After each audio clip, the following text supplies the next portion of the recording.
राघव, तुम्हारी ये हिम्मत, अहाना ने गुस्से में कहा, लेकिन वो घबराने भी लगी थी। क्यों नहीं? क्या तुम्हें यह सुंदर लड़का पसंद नहीं है? मैं इसे तुम्हारे चेहरे के सामने ही अपंग कर दूंगा। राघव, तुम ऐसा क्यों कर रहे हो? मेरे और उसके बीच कुछ भी नहीं है। हाँ, बीच में कुछ नहीं। तुम किसे धोखा दे रही हो? फिर उसके लिए इतनी प्रोटेक्टिव क्यों हो? पागल, तुम्हें लगता है कि मैं एक पागल हूं? तुम लोगों ने सुना नहीं। जाओ, अब इस लड़के को सबक सिखाओ। वो अपने आदमियों पर चिल्लाया। राघव के चिल्लाते ही उन सभी गुंडों ने विजय को चारों तरफ से घेर लिया। तुम लोगों की हिम्मत कैसे हुई? अहाना विजय के आगे आते हुए उन लोगों पर चिल्लाई। राघव को यह देखकर और ज्यादा गुस्सा आ गया। उसका दिल जलन की आग में और जलने लगा। इसे मार डालो और इसके हाथ पैर भी तोड़ दो, फिर इसका चेहरा खराब कर दो। मैं देखता हूं कि अब से कौन मेरी गर्ल को छूने की हिम्मत करता है। वो बुरी तरह से चिल्लाया। भागो विजय, अहाना जोर से चिल्लाई। उसके चेहरे पर घबराहट और चिंता के भाव आ गए थे। मुझे माफ कर देना विजय, मेरी वजह से तुम्हें यह सब झेलना पड़ रहा है, उसने रुआंसी आवाज में कहा। विजय वहीं खड़ा रहा। उसके चेहरे पर कोई भाव नहीं थे। तुम भाग क्यों नहीं रहे? अहाना और ज्यादा घबराने लगी थी। विजय मुस्कुराया और धीरे से उसके कंधे पकड़कर उसे शांत कराते हुए कहा, चिंता मत करो मिस अहाना, यह सिर्फ कुत्तों का एक झुंड है।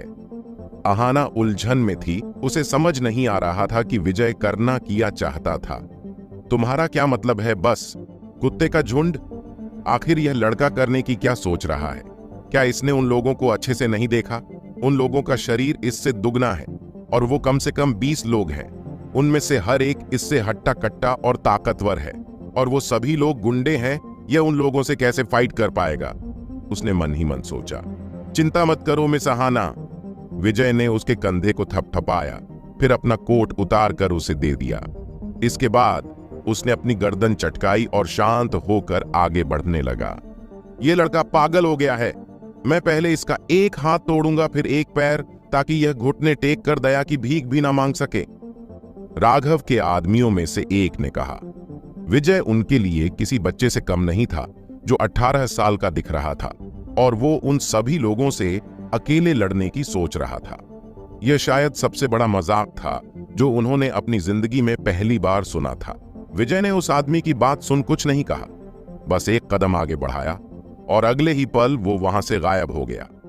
इसके बाद पूरी पार्किंग में हड्डियां चटकने की आवाज सुनाई दी। जब सबने आवाज की दिशा में देखा, राघव के उस आदमी की गर्दन टूटकर नीचे लटक झूल रही थी और विजय शांत भाव के साथ उसके पीछे खड़ा था। यह देख सभी लोगों के मुंह हैरानी में फटे के फटे रह गए। उन सभी का चेहरा गंभीर हो गया और यहां तक कि पीला भी पड़ चुका था। इम्पॉसिबल! उन सभी के मुंह से बस एक ही शब्द निकला। विजय को अपनी जिंदगी में इतना गुस्सा नहीं आया जितना इस वक्त आ रहा था। उन लोगों ने उसे अपंग करने की धमकी दी थी और उसके सामने अहाना की इंसल्ट भी करी। उसका चेहरा बर्फ की तरह ठंडा था। मैं तुम्हें जान से मार दूंगा बच्चे, राघव के आदमियों में से एक ने चिल्लाया और फिर एक मुक्का बनाकर उससे विजय के चेहरे पर निशाना बनाते हुए वार किया। उसके निर्दयी चेहरे पर खुशी की झलक दिखाई दी। वो जानता था कि इस मुक्के से विजय के चेहरे पर खून की धारा बहने लगेगी। वो पहले से ही उसकी दर्द भरी चिल्लाने की आवाज सुन सकता था, लेकिन वो हैरान भी था, आखिर उसके सामने खड़ा लड़का इतना शांत क्यों है? ये थोड़ा डरावना भी था। अगले ही पल उसके चेहरे का रंग उड़ गया जब उसने अपने ऊपर एक परछाई को बिजली की स्पीड से आते देखा। उस परछाई की आंखों में एक जानलेवा इरादा साफ देखा जा सकता था। फिर किसी तूफान की तेजी से एक लात उसकी ठोड़ी में आकर लगी। उस लात में इतनी ताकत थी कि उसके वार से उस आदमी के बाल तक लहराने लगे थे। एक तेज गड़गड़ाहट के साथ किसी के नीचे गिरने की आवाज सुनाई दी। अगले ही पल राघव का वो आदमी बेहोश हो गया। उसका दिमाग सुन पड़ गया और आखिरी जो बात उसे याद थी कि वो हवा में उड़ रहा था। फिर वो किसी धोबी घाट के कुत्ते की तरह नीचे गिर गया। हर कोई उस समय हैरान रह गया। विजय के चारों ओर खड़े सभी हट्टे कट्टे लोगों ने उसे फटी हुई आंखों से देखा, क्योंकि उन्होंने देखा कि उनके साथी का शरीर 2 मीटर पीछे की ओर उड़ रहा था और जमीन पर गिर रहा था। उन सभी के भाव ऐसे लग रहे थे जैसे उन्होंने अभी अभी कोई भूत देखा हो। इस लड़के ने बस उसे एक लात से उड़ा दिया। क्या यह बच्चा सच में इंसान है? राघव ने भी दूर से यह होते हुए देखा था। उसकी आंखें लगभग सॉकेट से बाहर निकल आई थीं। ये कैसे हो सकता है? ये कैसे हो सकता है? उसके चेहरे पर उलझन और घबराहट साफ साफ देखी जा सकती थी। इस बीच पास ही खड़ी अहाना भी हैरान थी। उसकी आंखें चौड़ी हो गई थीं और उसके हाथ उसके मुंह पर थे। विजय अभी भी शांत था। उसके चेहरे पर कोई भाव नहीं थी। उसने अपना पैर वापस खींचा और अपनी पैंट से धूल झाड़ी। उसने अपने चारों ओर देखा और सख्त लहजे में कहा, तुम लोग वहां क्यों खड़े हो? क्या तुम किसी मुहर्रत का इंतजार कर रहे हो? विजय की आवाज से वो लोग होश में आए और तुरंत उनके चेहरे पर गुस्सा दिखने लगा। भाइयों, ऐसा लगता है कि यह लड़का पहले भी कुंग फू सीख चुका है। चलो उसे मिलकर मारते हैं, उनमें से किसी आदमी ने चिल्लाते हुए कहा। इसके बाद कुछ लोगों ने अपने हाथ में बेसबॉल बैट पकड़ा और कुछ ने चाकू लिया। लड़के, अब देखते हैं तुम किया करते हो। भले ही तुम्हें कुंग फू आता है, लेकिन हथियारों के सामने तुम्हारे तेज हाथ पैर भी किसी काम के नहीं। बेसबॉल बैट और चाकू पकड़े सभी लोग विजय की ओर बढ़ने लगे। उनके चेहरे पर एक कातिलाना मुस्कान छाई हुई थी। आह, कायरों का एक झुंड और बातें बड़ी बड़ी। विजय ने एक गहरी सांस ली, फिर अपने हाथ की उंगलियां चटकाईं और किसी बिजली की स्पीड से उन सब पर झपटा। एक मोटे आदमी के सामने आते हुए उसने मुक्के से उसके पेट पर वार किया और वहां से बिजली की स्पीड से भागते हुए गायब हो गया, जैसे वहां से बस एक हवा का झोंका निकला हो। उस मोटे आदमी के मुंह से एक दर्दनाक चीख निकली और उसका शरीर किसी झींगे की तरह झुक गया। उसका चेहरा सफेद पड़ चुका था और उसके मुंह से झाग निकलने लगे थे। अगली बार विजय एक बेसबॉल बैट पकड़े आदमी के सामने दिखा। उसने उसके हाथ से बैट छीना और उसे लात मारते हुए दूसरे आदमी के ऊपर उछालकर फेंक दिया। फिर बेसबॉल बैट को एक तीसरे आदमी के सिर में मारा। बेसबॉल बैट लगते ही उस आदमी का सिर फट गया। उसने यह वार इतनी तेज किया था कि बेसबॉल बैट के 2 टुकड़े हो गए। पलक झपकते ही विजय ने 3 आदमियों को ढेर कर दिया। विजय ने फिर से एक कदम आगे बढ़ाया और बिजली की स्पीड से भागते हुए उन सभी आदमियों के झुंड पर ऐसे लपका जैसे कोई बाघ जंगल में भेड़ियों का शिकार करने के लिए झपट रहा हो। उसकी आंखों में खून दौड़ रहा था। वो किसी खून के प्यासे क्रूर बाघ जैसा लग रहा था। पिछली बार सड़क पर स्ट्रीट फाइटर्स से लड़ने के बाद उसने खुद की युद्ध कला तकनीक बनाई और जैसे जैसे उसकी शक्तियां बढ़ती गईं, उसकी तकनीकें भी मजबूत होती गईं। पूरी पार्किंग में लात मुक्कों की आवाज के साथ साथ चीखने चिल्लाने की आवाजें आ रही थीं। कभी कोई दीवार से टकराता तो कभी कोई उड़कर कार के शीशे तोड़ते हुए उसमें घुस जाता। राघव अपने आदमियों की यह हालत देख किसी पुतली की तरह वहीं जम गया। उसका चेहरा पीला पड़ गया और उसका शरीर डर से कांप रहा था। माथे से पसीने की बूंदें गिर रही थीं। Oh my God! आखिर यह लड़का कौन है? वो इतना शक्तिशाली कैसे हो सकता है? जैसे कोई नरक से नरक दूत निकल आया हो। उसकी कंपन और अधिक बढ़ती गई। उसका दिल घबराहट से बस फटने वाला था। जहां तक अहाना की बात है, उसकी आकर्षक आंखें हैरानी में फटी हुई थीं, लेकिन उनमें एक खुशी की झलक भी दिख रही थी।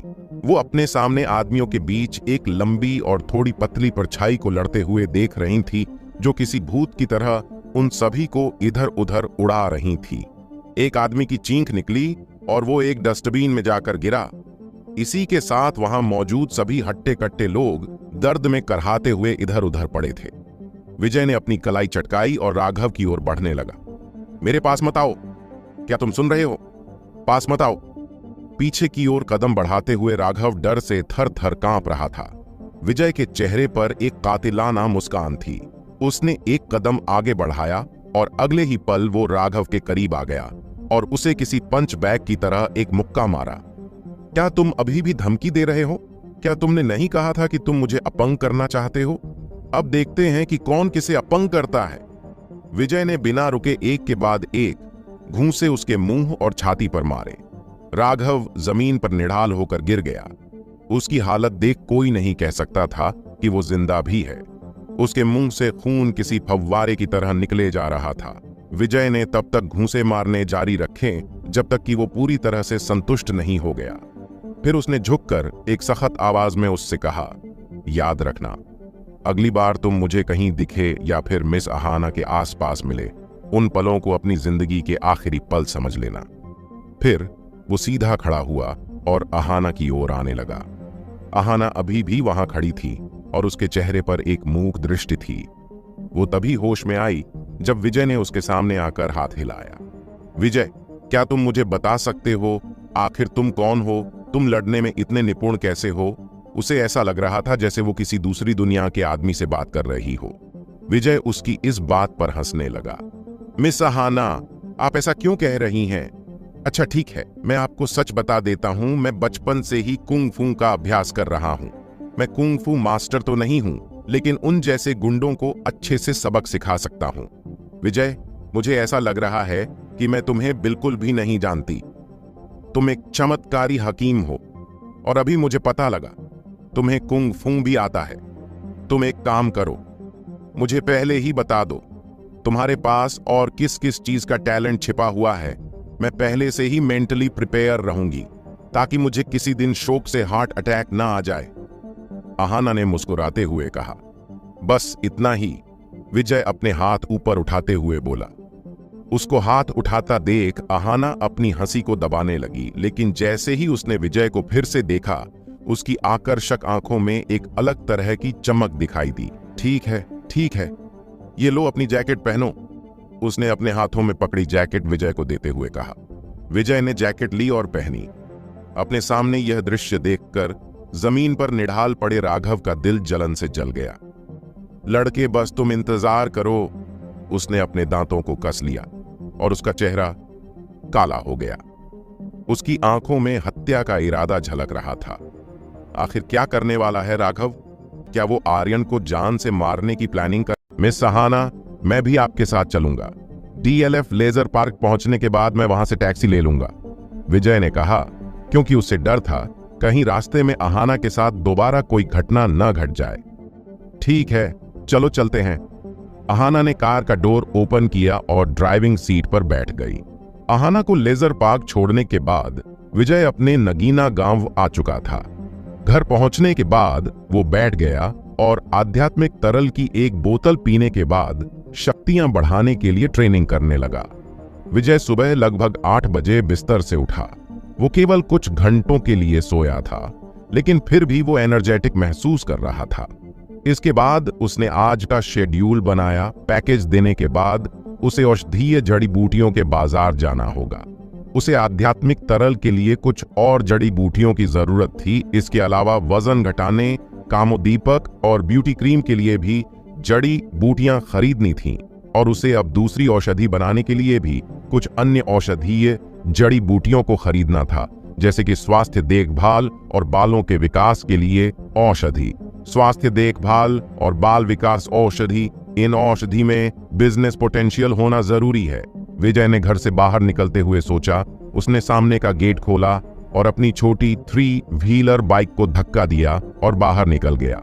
उसने गेट बंद कर दिया और जैसे ही वो अपनी बाइक पर बैठने वाला था, उसने बगल के दरवाजे से एक तेज आवाज सुनी। अरे विजय, पैकेज फिर से डिलीवर करने जा रहे हो क्या? आवाज में उपहास और ताना छिपा हुआ था। विजय ने अपनी भौहें सिकोड़ी और मुड़कर देखा। उसने एक सुस्त अधेड़ उम्र की महिला को अपने घर से बाहर निकलते देखा। वह अपने हाथ में चावल का कटोरा पकड़े हुए उसे घृणा से देख रही थी। विजय ने आह भरी और अपनी किस्मत को कोसा, फिर मुड़ा और अपनी 3 व्हीलर बाइक को धक्का देकर सड़क की ओर जाने लगा। अरे बदतमीज लड़के, तुम्हारे शिष्टाचार कहाँ हैं?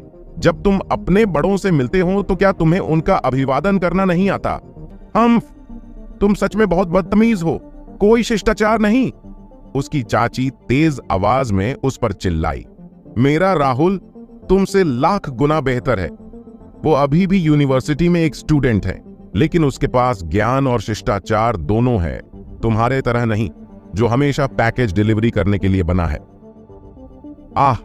ये बहुत बुरा है कि तुम्हारे पिता की जल्दी मृत्यु हो गई और वो तुम्हें शिक्षित नहीं कर सका। उसने ऐसे ही ताना मारना जारी रखा। बहुत हुआ, चुप रहो। विजय से अब और बर्दाश्त नहीं हुआ। वो खुद का अपमान बर्दाश्त कर सकता था। आखिरकार वो रिश्तेदार थे और उसके चाचा पहले भी उसकी मदद कर चुका था, लेकिन वो अपने पिता का अपमान बर्दाश्त नहीं कर सकता था। हाँ, देखो तो सही इस छोटे घोड़े को। कद के साथ साथ बदतमीजी भी बढ़ गई और मुझसे इस तरह बात करने की हिम्मत कर रहा है। उसकी चाची को गुस्सा आ गया। उसने अपना चावल का कटोरा और चम्मच नीचे रख दी। वो पागलों की तरह बर्ताव करने लगी थी। देखो गांव वालों, देखो इस बदतमीज अनपढ़ लड़के को देखो, कैसे अपनी चाची पर चिल्ला रहा है। इसके संस्कार बिल्कुल खत्म हो गए हैं। पड़ोसियों ने जब चिल्लाने की आवाज सुनी तो वो जल्दी से अपने घरों से बाहर निकल आए। कुछ छोटे बच्चे भी अपना खेल छोड़ चिल्लाने की आवाज सुन तमाशा देखने आ गए। ध्यान दो बच्चों, भविष्य में उसके जैसा मत बनना। वो स्कूल में नहीं जाता और एक बदमाश लड़का है, इसलिए वो केवल पैकेज डिलीवर करने जैसे तुच्छ काम करता है। छोटे बच्चों ने उसकी ओर देखा। उन्हें समझ नहीं आया कि वो क्या कह रही है। फिर वो विजय की ओर मुड़ गए। ठीक है, इतना ही काफी है। क्या तुम हमारे भतीजे के प्रति दयालु नहीं हो सकती? चाचा घर से बाहर आ गए। हाँ, क्या तुम उसका पक्ष ले रहे हो? तुम इस बदतमीज लड़के का पक्ष क्यों ले रहे हो जिसके पास कोई शिष्टाचार नहीं और ना ही उसका कोई भविष्य है? उसकी चाची ने तेज आवाज में चिल्लाते हुए कहा। उसकी तेज आवाज सुन चाचा चुप हो गए। विजय ने अपने गुस्से को दबाने के लिए एक गहरी सांस ली, फिर अपनी 3 व्हीलर बाइक पर बैठ वहां से जाने लगा। इससे पहले वो वहां से जा पाता, तभी सड़क पर एक पुलिस की गाड़ी उसकी ओर आती दिखाई दी। नगीना गांव में पुलिस की गाड़ियों का आना एक दुर्लभ दृश्य था। सभी गांव वाले इकट्ठा हो गए और उसी ओर देखने लगे। कुछ गांव वाले आपस में चर्चा करने लगे, अब कौन मुसीबत में है? पुलिस की गाड़ी सीधे सड़क पर चलती हुई विजय के पास आकर रुकी। गाड़ी का दरवाजा खुला और 2 पुलिस कांस्टेबल बाहर निकले। एक की उम्र लगभग 50 लग रही थी, जबकि दूसरी की उम्र लगभग 20 थी। अधेड़ उम्र के पुलिस अधिकारी ने चारों ओर देखा और चिल्लाया, तुम लोगों में से विजय कौन है? यह सुनकर गांव वालों में हड़कंप मच गया। गांव वालों की भीड़ विजय को अजीब नजरों से देख रही थी। यह तो विजय की पूछ रही है, क्या वो फिर से किसी मुसीबत में पड़ गया है?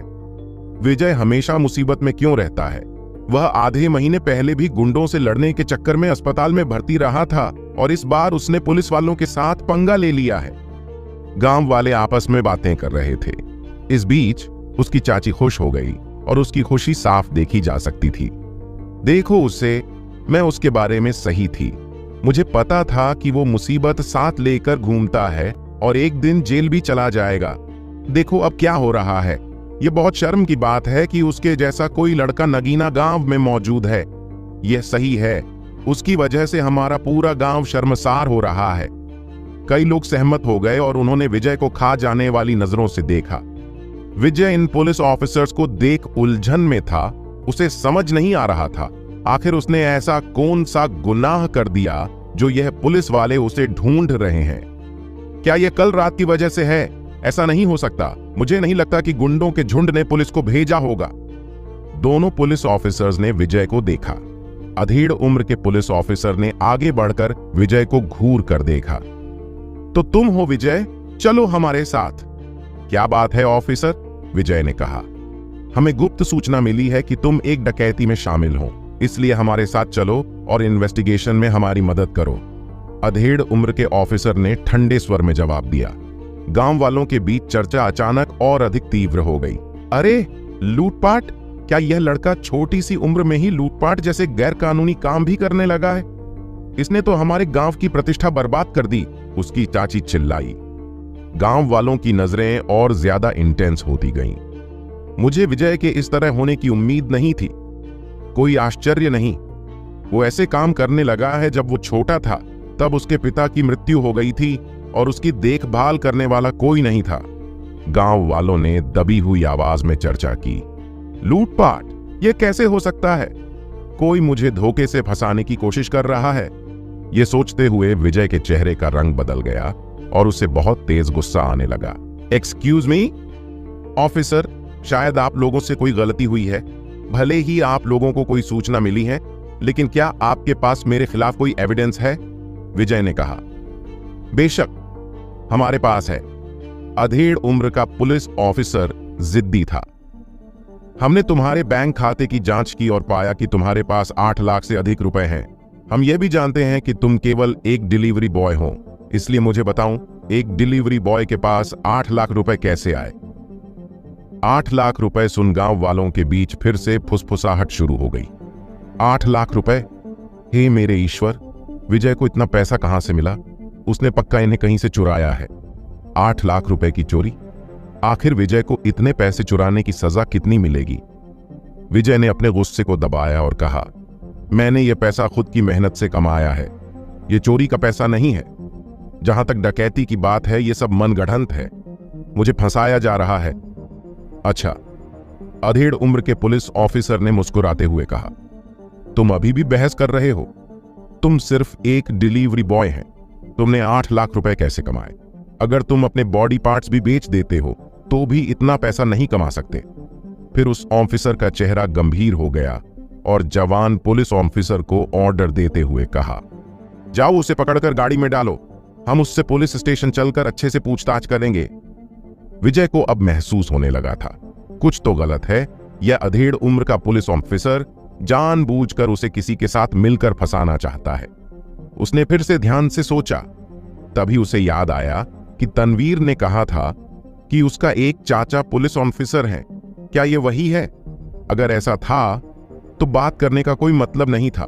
यह पुलिस ऑफिसर उसे पकड़कर किसी भी हालत में थाना जरूर ले जाएगा, भले ही वो निर्दोष साबित हो जाए। फिर भी उसकी सारी इज्जत तो बर्बाद हो जाएगी। रुको, विजय ने एक कदम पीछे हटकर कहा, तुम अभी भी इनकार करने की कोशिश कर रहे हो? अधेड़ उम्र के पुलिस ऑफिसर ने मुस्कुराते हुए कहा। विजय के चेहरे पर कोई भाव नहीं थे। ऑफिसर, आपका सरनेम मिश्रा है ना? इसमें कोई शक नहीं। आप तनवीर मिश्रा को तो जानते ही होंगे। अधेड़ उम्र के पुलिस ऑफिसर के चेहरे का रंग बदल गया, लेकिन जल्दी ही वह शांत हो गया और वह पहले से कहीं अधिक दुष्ट लग रहा था। हाँ, मेरा सरनेम मिश्रा है, लेकिन इसके बारे में क्या?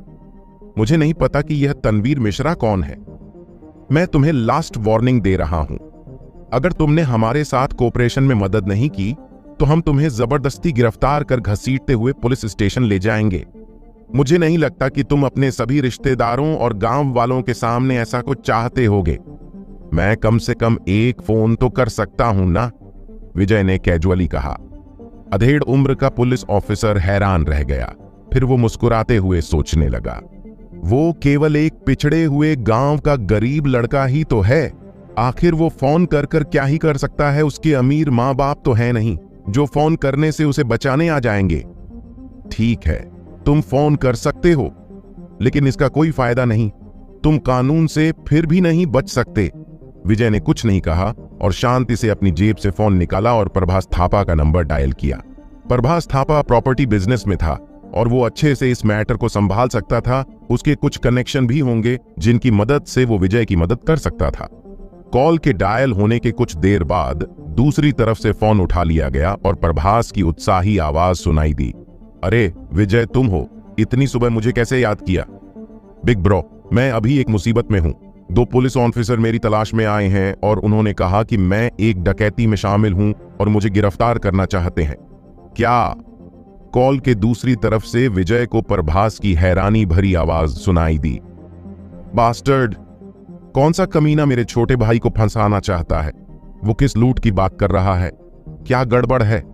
तुम्हारे टैलेंट के साथ तुम्हें पैसे लूटने की भला क्या जरूरत? उन्हें कोई गलत फहमी हुई है। क्या यह पुलिस ऑफिसर विजय को गिरफ्तार कर ले? वो यह कहने पर अड़े हुए हैं कि मेरे बैंक अकाउंट में 8 लाख रुपए चोरी का पैसा है, विजय ने कहा। क्या? चोरी का पैसा? धिक्कार है। क्या ये दोनों पुलिस ऑफिसर्स अंधे हैं? वो क्या ट्रांजैक्शन रिकॉर्ड का पता नहीं लगा सकते हैं? ठीक है, मैं समझ गया। वो तुम्हें फंसा रहे हैं? प्रभास समझ गया था आखिर वहां हो क्या रहा है। घबराओ मत विजय, तुम उनके साथ मत जाओ, बस उन्हें अपना फोन दो, प्रभास ने कहा। विजय समझ गया, फिर फोन पुलिस ऑफिसर को दे दिया। अधेड़ उम्र के पुलिस ऑफिसर ने हैरान होते हुए अपनी भौहें हिला दी, लेकिन फिर भी विजय से फोन ले लिया। हेलो, कौन? दूसरी तरफ से प्रभास ने पूछा। तुम जो कोई भी हो, मैं तुम्हें बता दूं, यह एक गंभीर अपराध का मामला है। मैं उसे पूछताछ के लिए पुलिस स्टेशन ले जा रहा हूं। पुलिस ऑफिसर ने फोन पर अपनी धौंस जमाते हुए लगभग चिल्लाकर कहा। मैं प्रभास थापा बोल रहा हूं। क्या तुम नहीं जानते कि प्रभास थापा कौन है? तुम कौन हो? मुझे अपना नाम बताओ। प्रभास ने फोन पर उस पुलिस ऑफिसर को फटकारते हुए पूछा। अधेड़ उम्र का पुलिस ऑफिसर उलझन में था। प्रभास थापा, नाम पहचाना सा लग रहा था। आप कौन से प्रभास थापा है? डैम इट, पूरे नूह जिले में कितने प्रभास थापा हैं जिनके पास खरबों की प्रॉपर्टी है? कभी ऐसे प्रभास थापा के बारे में सुना है? अधेड़ उम्र का पुलिस ऑफिसर कांप उठा और पसीने से भीग गया। प्रभास थापा खरबों की प्रॉपर्टी का मालिक, उसे कैसे पता नहीं होता कि वह कौन है? वो पूरे नूह जिले के सबसे अमीर लोगों में से एक था। अगर वह पुलिस ऑफिसर ड्यूटी पर होता और वास्तव में कोई सीरियस क्राइम होता तो उसे कोई नहीं धमका सकता था, लेकिन वो तो ऑफ ड्यूटी इस लड़के को डराने आया था और उसका नाम पूरे गांव में खराब करना चाहता था। प्रभास का नाम सुनते ही उसका चेहरा पीला पड़ गया था और उसका दिल लगभग धड़कना बंद हो गया था। डम्मिट, देश के टॉप बिजनेसमैन के साथ इस गरीब लड़के का क्या संबंध है? मुझे लगा कि वो बस फोन कर टाइम पास कर रहा है। अगर प्रभास जी ने कमिश्नर को फोन कर दिया तो मेरी जॉब खतरे में पड़ जाएगी। उसने अपना थूक निगला और माथे से ठंडा पसीना पूछने के लिए अपना दूसरा हाथ उठाया। आप सच में मिस्टर प्रभास थापा हैं? मुझे माफ कर दो मिस्टर थापा, यह बस एक गलतफहमी थी, उसने कांपती हुई आवाज में कहा। गलतफहमी? क्या तुम मुझे पागल समझ रहे हो? तुम बस वहां रुको, मैं आ रहा हूं। भागने के बारे में सोचना भी मत। प्रभास ने बोलना बंद किया और फोन काट दिया। अधेड़ उम्र के पुलिस ऑफिसर का चेहरा पीला पड़ गया और फोन पकड़े उसका हाथ कांपने लगा था। वो अपने दिल में तनवीर को कोसने लगा, जो उसके कहने पर यहां आया था। तनवीर बेवकूफ लड़के, तुमने मुझसे कहा था कि यह लड़का बस एक गरीब फटीचर है जिसे धमकाकर साथ ले जाने में मुझे कोई परेशानी नहीं होगी, लेकिन इसकी तो टॉप बिजनेसमैन प्रभास थापा के साथ अच्छी जान पहचान है। फिर यह एक आसान टारगेट कैसे हुआ? अगर वो यहां आ गया तो मेरी सारी पोल खुल जाएगी और मेरी जॉब भी खतरे में पड़ जाएगी। तनवीर के अंकल को अब ऐसा महसूस हो रहा था जैसे उसने खुद ही कुल्हाड़ी पर पैर मार लिया हो। उसके पीछे खड़ा यंग पुलिस ऑफिसर भी चिंतित दिख रहा था। वो समझ गया कि कुछ तो गड़बड़ है, जो रोहन जी के डर से पसीने छूट रहे थे।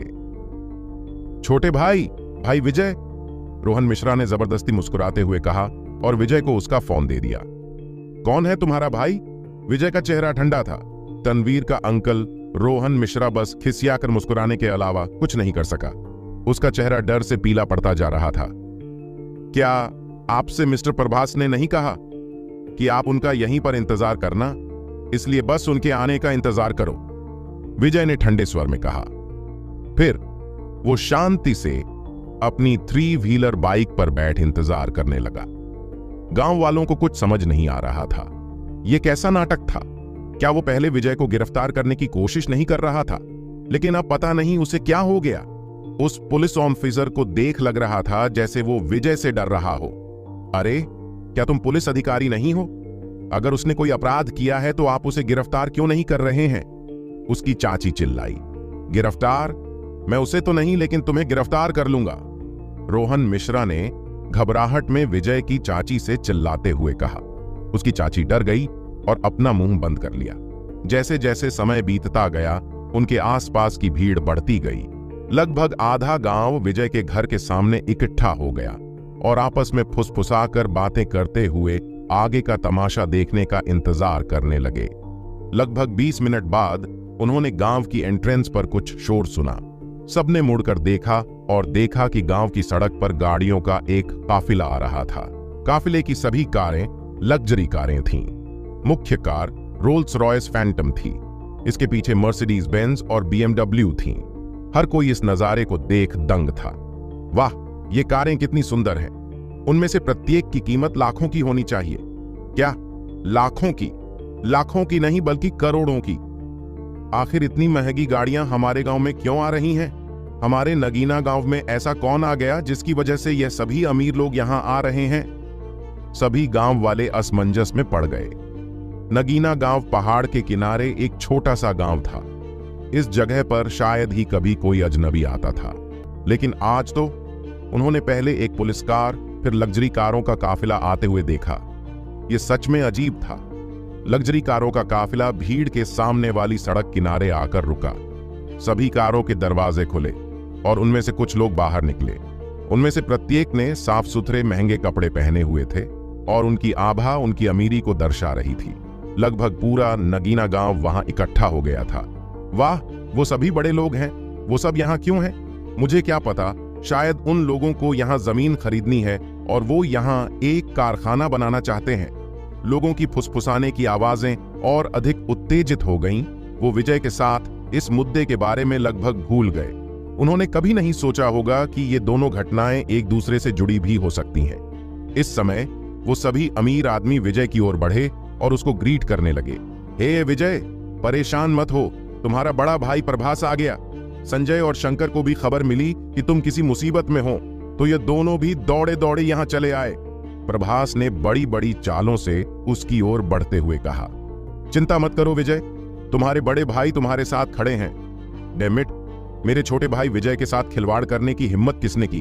मैं सुनिश्चित करूंगा कि उसे कहीं का नहीं छोड़ूं। मिस्टर संजय, मिस्टर शंकर और मिस्टर मोहन सभी प्रभास के पीछे थे।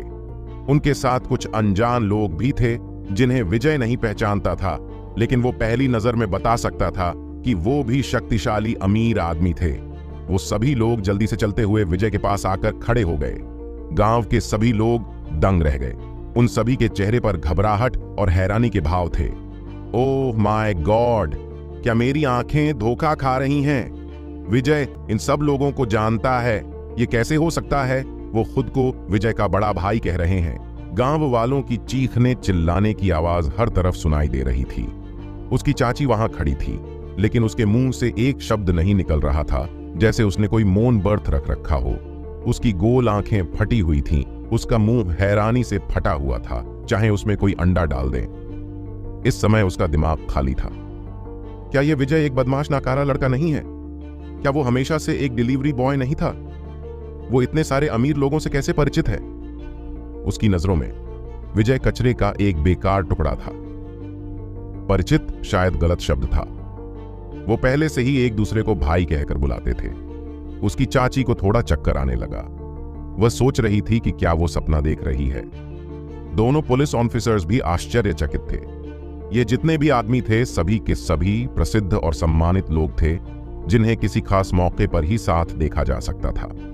लेकिन वो आज सभी एक गांव में इकट्ठा थे और एक बच्चे के साथ खुलकर बातचीत कर रहे थे और यहां तक कि एक दूसरे को भाई भी कह रहे थे। तनवीर का अंकल रोहन मिश्रा ये देखने के लिए अपने चेहरे पर जोरदार थप्पड़ मारना चाहता था कि क्या वो कहीं कोई सपना तो नहीं देख रहा था, वरना ऐसा हास्यास्पद दृश्य कैसे देखा जा सकता था।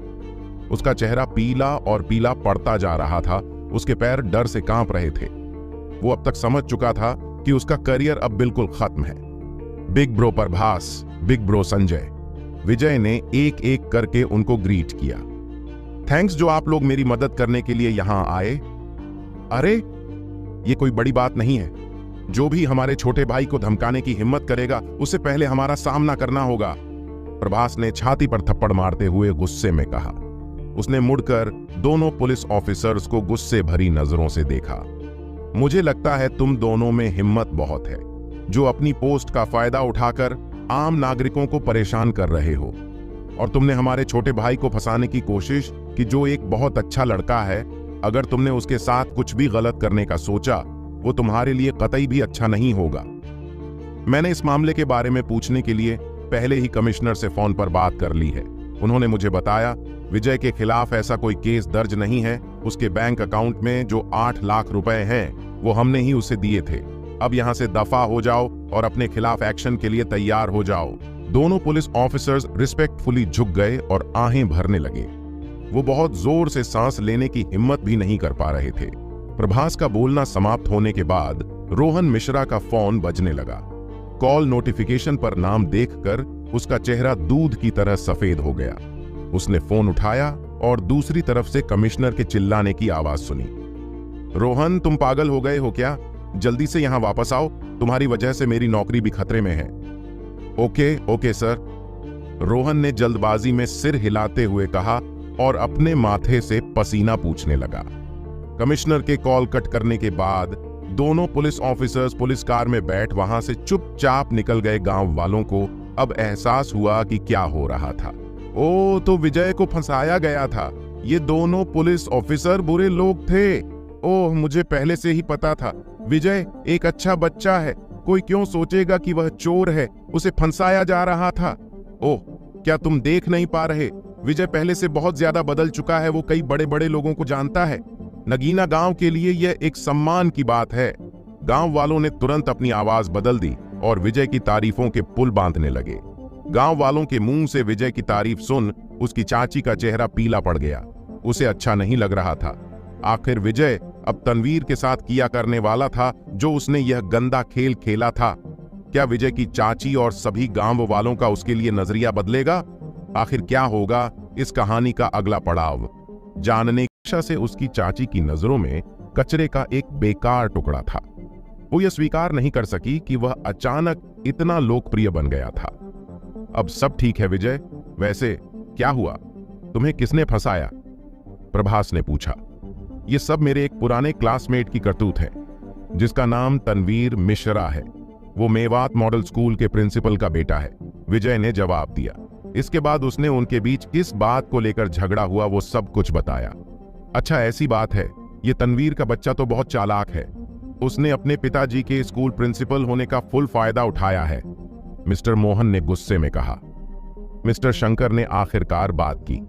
मैं मेवात मॉडल स्कूल को पहचानता हूं क्योंकि मैं वहां का एक्स स्टूडेंट था, लेकिन प्रेजेंट प्रिंसिपल मिश्रा जी को मैं नहीं जानता, इसलिए हम इतने क्लोज भी नहीं हैं।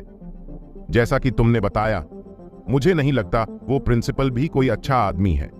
उस आदमी के काम करने का तरीका घटिया है और अफवाहों की माने तो वो वहां की गर्ल स्टूडेंट्स को भी परेशान करता है। वो एक बेकार आदमी है जिसका चेहरा मनुष्य जैसा है लेकिन दिल जानवर जैसा है। हालांकि किसी ने उसके खिलाफ कोई कंप्लेंट करने की हिम्मत नहीं की। शायद यही कारण है कि वो आज भी प्रिंसिपल है।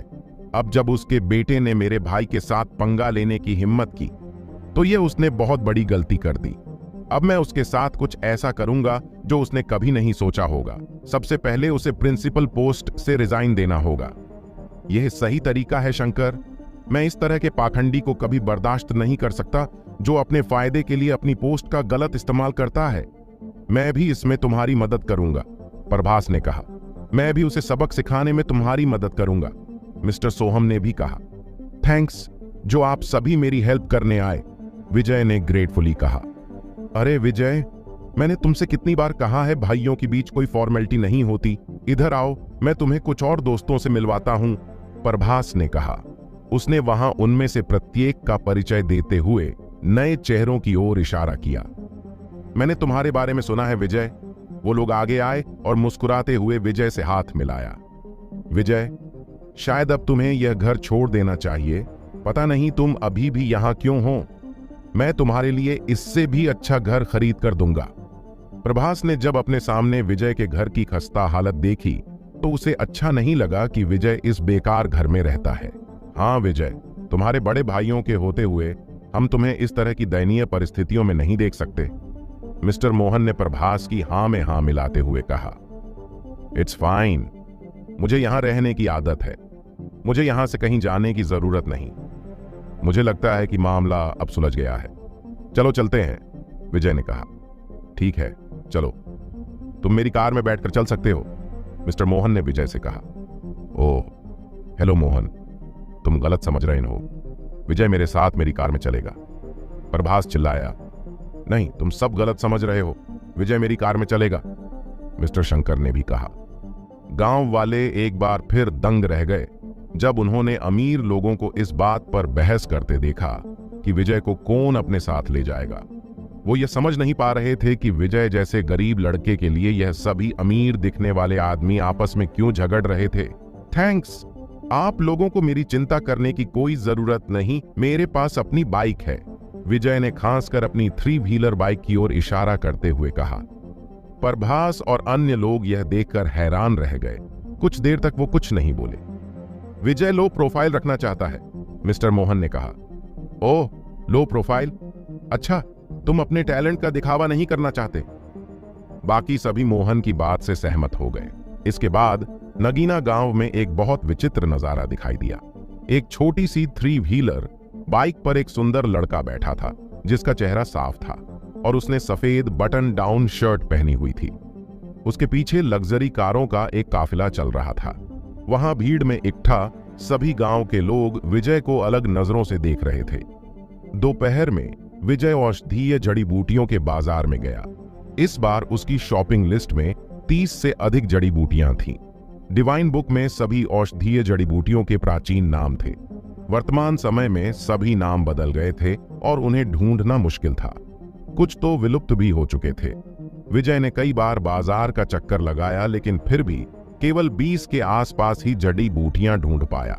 किस्मत से उसे सभी जरूरी जड़ी बूटियां मिल गई थीं और जो नहीं मिली उनकी जगह उसने कोई दूसरी जड़ी बूटी खरीद ली जिनका उन्हीं के जैसा असर हो। सभी जड़ी बूटियों को इकट्ठा करने के बाद उसका थैला किनारे तक भर चुका था।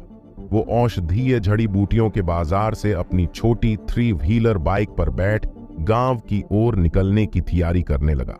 औषधीय जड़ी बूटियों के बाजार के बगल में एक पुरानी सड़क थी। जब विजय सड़क के किनारे से गुजरा तो उसने किसी के बुलाने की आवाज सुनी, छोटे भाई विजय। विजय हैरान रह गया। उसने सोचा कि उसने गलत सुना होगा। जब उसने पीछे मुड़कर यह देखने की कोशिश की आखिर कौन है, तो एक काली सेडान कार पास में रुक गई। उसकी एक विंडो खुली और एक सिर विंडो से बाहर निकला। वो बूढ़े महेंद्र प्रताप थे। बड़े भाई महेंद्र, आप? क्या संयोग है? विजय ने कहा। हाँ, क्या संयोग है? छोटे भाई विजय, क्या तुम अभी अभी औषधीय जड़ी बूटियों के बाजार से आए हो? महेंद्र जी ने पूछा। हाँ। बूढ़े महेंद्र जी मुस्कुराए, फिर थोड़ी देर सोचा और कहा, छोटे भाई, मैं तुमसे बहुत कम मिल पाता हूं, तो तुम मेरे साथ चलो और कुछ ज्ञान प्राप्त करो। विजय हिचकिचाने लगा। वो पहले तो मना करना चाहता था, लेकिन उसने इसके बारे में थोड़ा सोचा। महेंद्र जी का एंटीक बिजनेस था, तो उनसे अच्छा एंटीक सामानों के बारे में कोई नहीं जान सकता था।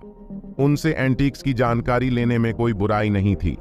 वैसे भी विजय के पास करने के लिए कुछ नहीं था, तो उसने बूढ़े महेंद्र जी के साथ चलने की सोची।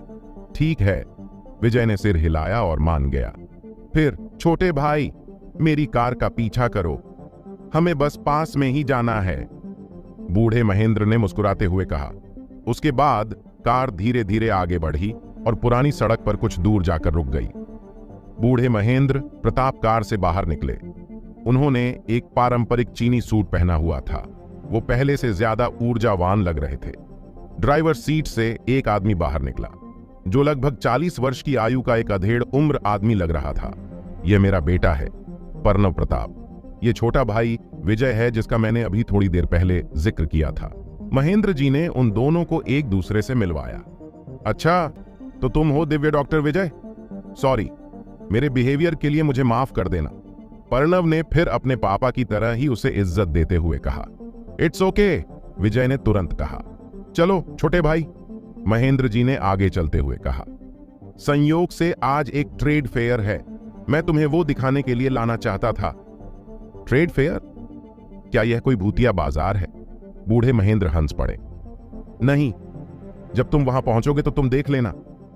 विजय ने आगे कुछ नहीं बोला और महेंद्र जी के पीछे चलता रहा। वो पुरानी सड़क के बगल की एक शॉप में घुस गए। शॉप के अंदर से किसी ने बूढ़े महेंद्र को देखा और विनम्रता से उनका स्वागत किया। Hello mister Mahendra. बूढ़े महेंद्र ने सिर हिलाया और शॉप में अंदर चले गए। एक लंबे और घुमावदार गलियारे से गुजरने के बाद वो एक हॉल में पहुंचे। हॉल में हल्की रोशनी हो रही थी। कई टेबल्स दीवारों के बगल में सजी हुई थीं, जबकि कई स्टूल उनके बीच में रखी थीं। जब लोगों ने बूढ़े महेंद्र को हॉल में अंदर आते देखा, तो वो सभी अपनी सीटों से खड़े हो गए और उनका स्वागत किया। इट्स ओके, बैठ जाओ, महेंद्र जी ने हाथ हिलाया। लोगों ने विजय को महेंद्र जी के पीछे खड़े देखा तो उन्होंने पूछा, मिस्टर महेंद्र, क्या आप आज एक स्टूडेंट लाए हैं? महेंद्र जी मुस्कुरा दिए। नहीं छोटे भाई, अभी इस बिजनेस में नहीं है, वो सिर्फ यहां कुछ जानकारी लेने आए हैं। ओह, आदमी ने जवाब दिया और कहीं और देखने लगा। चलो बैठते हैं। महेंद्र जी ने कुछ स्टूल उठाए और विजय को बैठने का इशारा किया। उसने एक पॉकेट घड़ी ली और उसे देखा, फिर कहा, यह बस शुरू होने वाला है। कई लोग हॉल में आए। वो सभी महंगे सूट में थे। उनमें सबसे आगे एक 50 की उम्र का दिखने वाला एक पतला आदमी था।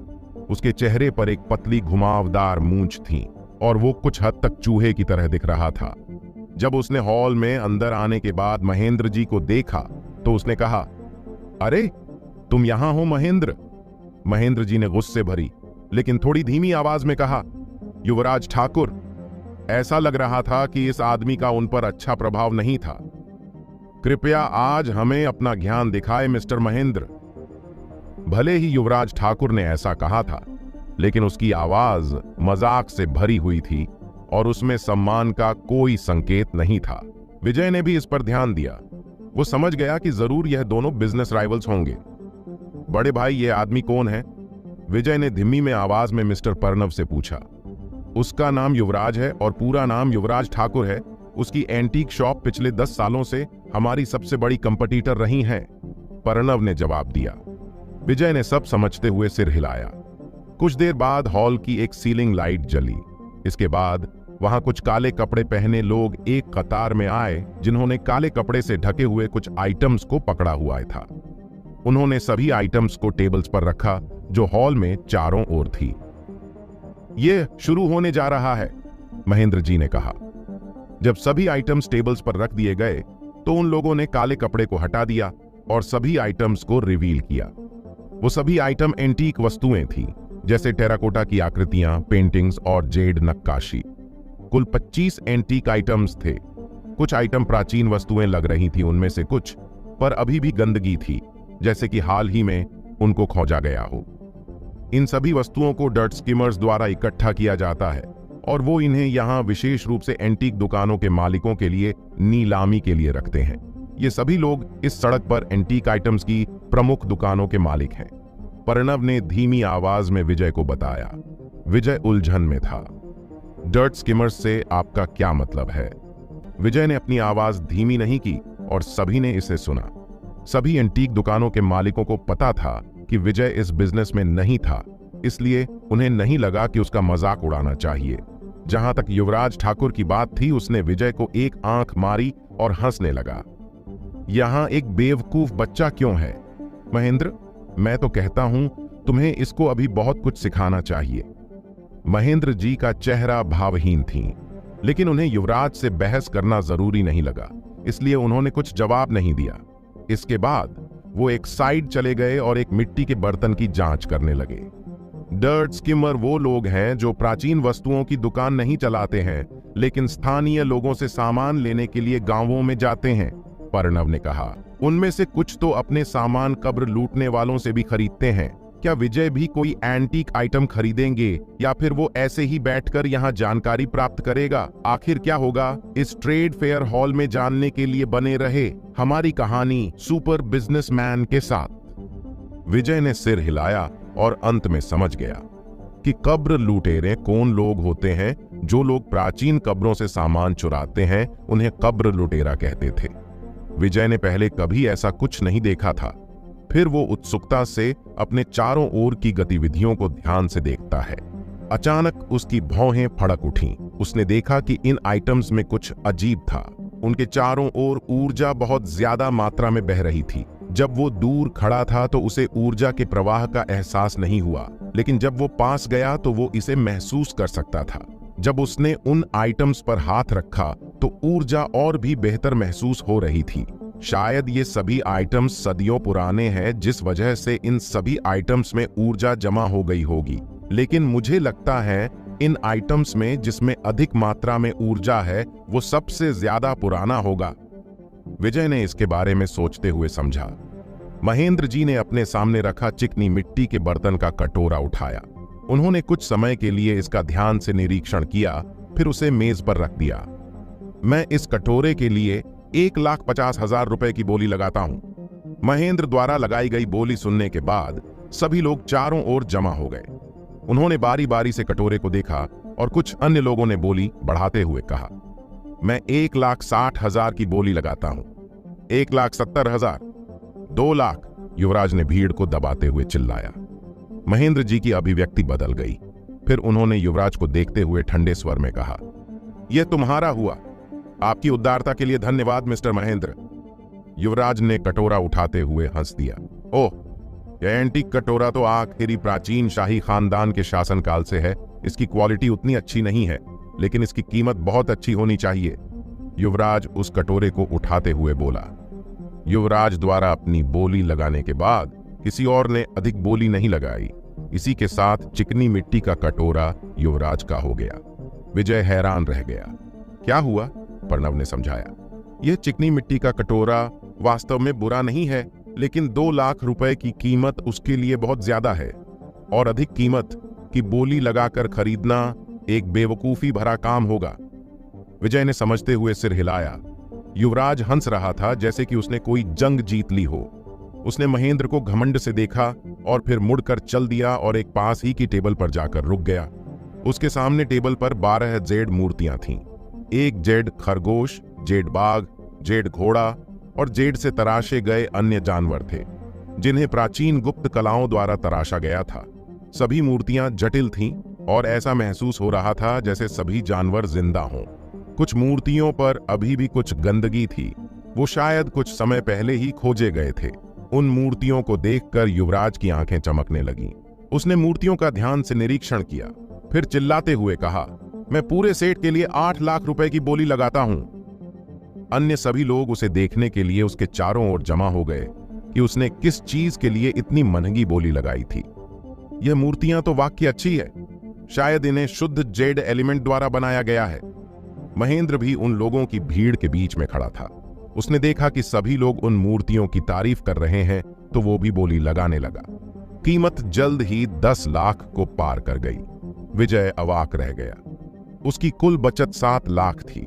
वो जेड मूर्तियों के इस सेट पर बोली लगाने का जोखिम भी नहीं उठा सकता था। मैं अभी भी बहुत गरीब हूं, विजय ने ठंडे स्वर में खुद से ही कहा। उसने और प्रणव ने मूर्तियों की नक्काशी को बारीकी से देखने के लिए आगे कदम बढ़ाए। विजय ने जल्द ही देखा कि कुछ तो अजीब था।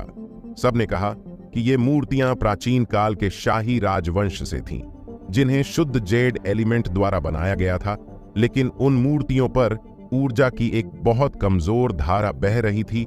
वास्तव में यह ऊर्जा चिकनी मिट्टी के बर्तन से भी कमजोर थी।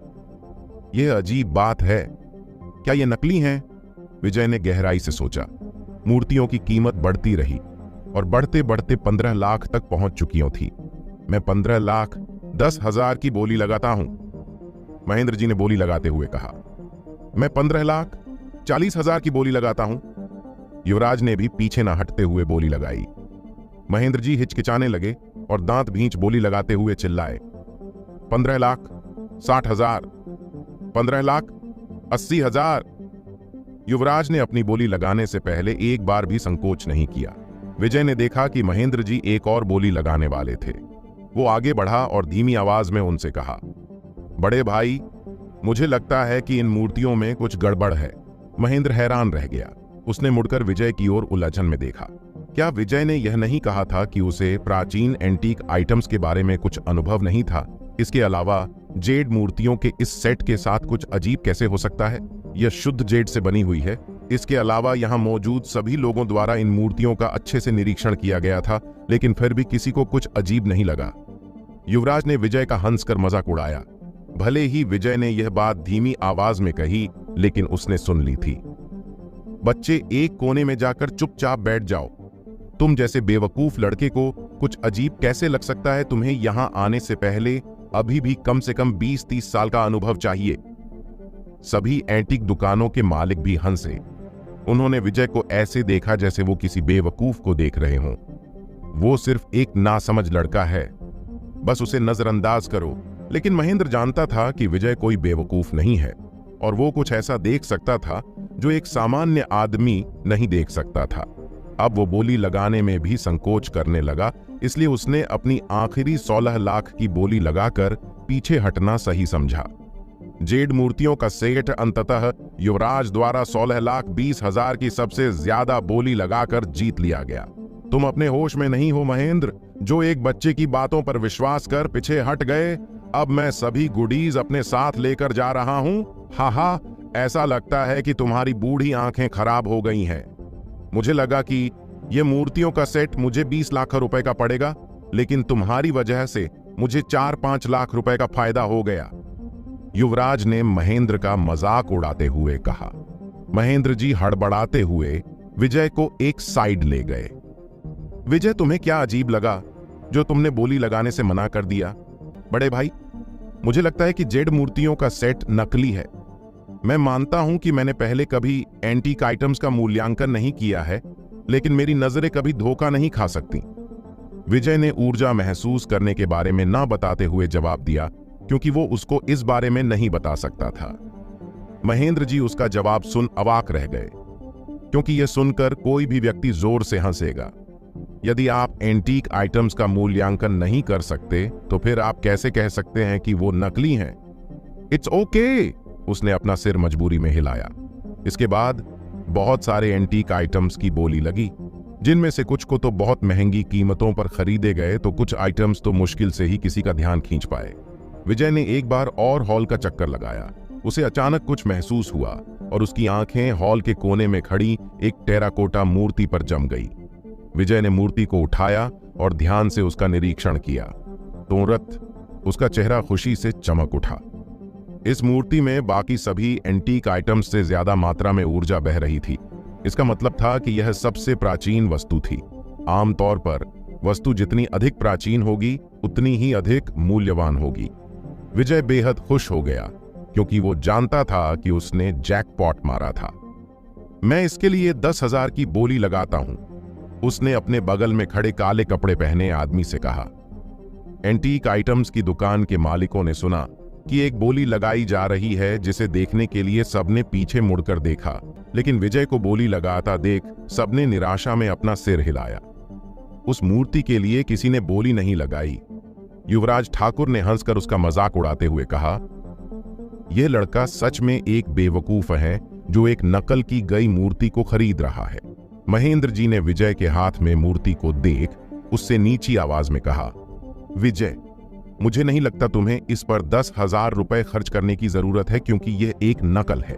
इट्स ओके बड़े भाई, ये बस 10,000 की है, मुझे ज्यादा नुकसान नहीं होगा, विजय ने मुस्कुराते हुए जवाब दिया। जब किसी ने दूसरी बोली नहीं लगाई, विजय ने मूर्ति को 10,000 रुपए में प्राप्त कर लिया। इस बीच कुछ एंटीक दुकानों के मालिक एक लकड़ी की बुद्ध प्रतिमा के चारों ओर भीड़ लगाकर खड़े हो गए।